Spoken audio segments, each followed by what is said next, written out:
Hello and welcome back to the Aftermath, West Ham United 2, Burnley 2. Make sure to like the video and subscribe if you're new. We're on a road to 500 subscribers. I'm going to keep saying it until we hit 500 before the end of the year. And also, we've got the watch along for Arsenal versus Porto. Live at 7:45. We start the watch along, we start the live stream, so check that out on YouTube and hopefully Porto get the job done. Yeah, I think there's been just same old at West Ham, really. Absolute terrible first half. I said before in my match preview that the way to beat Burnley is to press them, but we don't do that. And if you look at most of their goals conceded, you will know that they just lose the ball very easily. They try and play out from the back, but they don't seem to do it that well. They haven't even got the experience in that league to play out from the back through the lines in the Premier League. So their defenders and their strikers mainly, I guess before Datro Fofana, they've got no experience whatsoever and no quality. And Datro Fofana showed that he has quality with that long shot to beat Areola, and he went 1-0 up.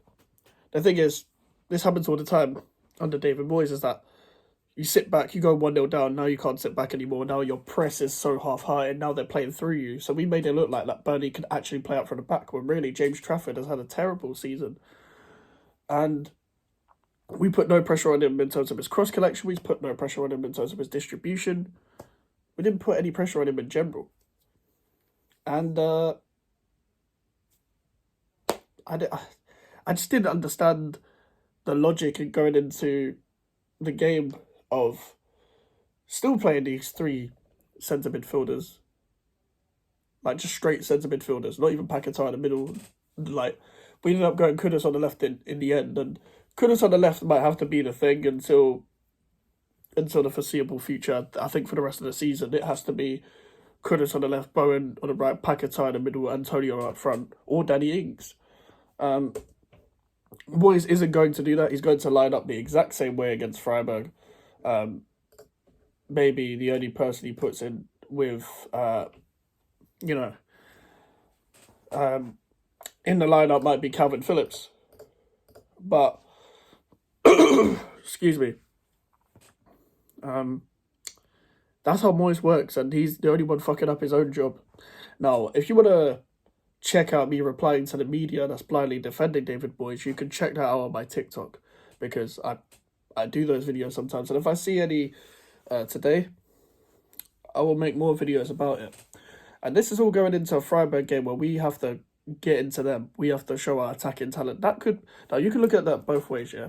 You can look at that in terms of we have to show how good we are going forward, or you can look at it as we have to break down the low block. Because Burnley wasn't a low block. They put 5 defenders on the pitch, but they were still trying to defend up high up the field. They were still trying to manage the game.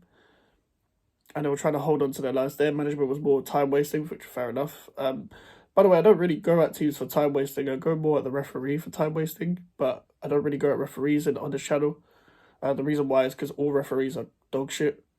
And there's no point in me talking about referees, because every team in the league gets robbed. We all think that, every fan base thinks the refs are against them, so there's no point. There's no point doing it. No point even feeding into that. You've got to feed into the fact that we should be beating Burnley at home. This isn't Sean Dyche's hard to beat Burnley. We even struggled with Burnley at home last time when they got relegated under Michael Jackson. Now, if you're confused by that, they had a caretaker called Mike Jackson when Sean Dyche got sacked. If you remember, we faced Lyon away. This was nearly 2 years ago now. It was Lyon away. We won. We had that infamous win at Lyon, and then we drew 1-1 to Burnley. And Nick Pope had one of the best games I've seen at the London Stadium from an opposition player. And of course, in terms of the aftermath of this game, people are still trying to defend it. This Moyes out stuff is ruining our season. It's not ruining our season. I think Moyes setting up the team is fucking ruining our season. That's why we're 1-0 down against Freiburg. Because when we do make a mistake, and these players do make a mistake, there's no game plan to get back into the game. Now, when we're actually attacking teams because of the players we have, we're going and getting in onto teams where you see the best out of these players. Now, Antonio is typical. Antonio is trying to save West Ham again because we always over rely on Antonio. I've been saying this for about 2 years on this channel. We always just go back to, can you please save us, Mr. Mikel Antonio? And against Freiburg, hopefully he starts because, again, in Europe, they don't face anyone like Antonio up front. They don't face anyone like him. Excuse me. So the only way we're going to beat Freiburg and the only way we're going to kick on for the rest of the season is by attacking teams. Now, if you look at the last 10 games as well, you're going to have... I looked at this yesterday. I'm going to see if I remember all of them. Aston Villa, Newcastle, Fulham, Wolves, Chelsea, Man City, Tottenham, Liverpool, Crystal Palace, and I can't remember, and Luton. Those are the 10 games I'm pretty sure we have left. Now, of all the teams I've just listed, you could rewind and come back. How many points and how many wins do you genuinely think we'll get from that? That's why I think we'll finish 9th, because the European battle is so inconsistent. Like, Brighton won like 3 and 14 at one point, and they were still like 8th or 9th, which is mad. That's why I think we're going to finish 9th, and like we're still going to finish above shit teams like Chelsea, because stuff like this. I think we'll beat Luton. I think we'll beat Fulham. And that's it. Because we have a good record against Fulham in general before this season. And Luton, we should be beating Luton at home. I wouldn't be surprised if we don't win that, because what just happened against Burnley. And they do give it a go and they can't defend either, so maybe we don't win that.